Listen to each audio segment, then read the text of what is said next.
Profile మీద click చేయండి. సెట్టింగ్స్లోకి వెళ్ళండి. పర్సనల్ ఇన్ఫర్మేషన్లో మీ ఈమెయిల్ ఐడి రిజిస్టర్ ఉందో లేదో చెక్ చేసుకోండి, సరిపోద్ది. తర్వాత మీ ఐఫోన్ ఓపెన్ చేసి సెట్టింగ్స్లోకి వెళ్ళి అక్కడ IMEI నెంబర్, EID నెంబర్స్ ఉంటాయి, ఆ రెండు కాపీ చేసుకోండి. మెసేజెస్ ఓపెన్ చేసి 199 నెంబర్కి గెట్ ఈసిమ్ అని టైప్ చేసి క్యాప్స్లో స్పేస్ ఇచ్చి మీ EID నెంబర్ స్పేస్ ఇచ్చి మీ IMEI నెంబర్ ఎంటర్ చేయండి. సెండ్ కొట్టండి. తర్వాత మీకు ఒక మెసేజ్ వస్తుంది, 1 ఎంటర్ చేయండి. మీకు కాల్ వస్తుంది, పిక్ చేసి 1 ఎంటర్ చేయండి. తర్వాత కొద్దిసేపటికి మీకు మెసేజెస్ వస్తాయి, మెయిల్ కూడా వచ్చింది. మీ మెయిల్లో QR కోడ్ ఉండిద్ది.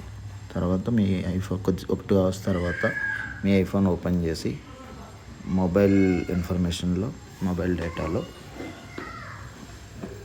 యూజింగ్ QR కోడ్ అని టైప్ చేసి అదే ఉంటుంది, సెలెక్ట్ చేసి మీ మెయిల్కి వచ్చిన QR కోడ్ కాపీ చేయండి.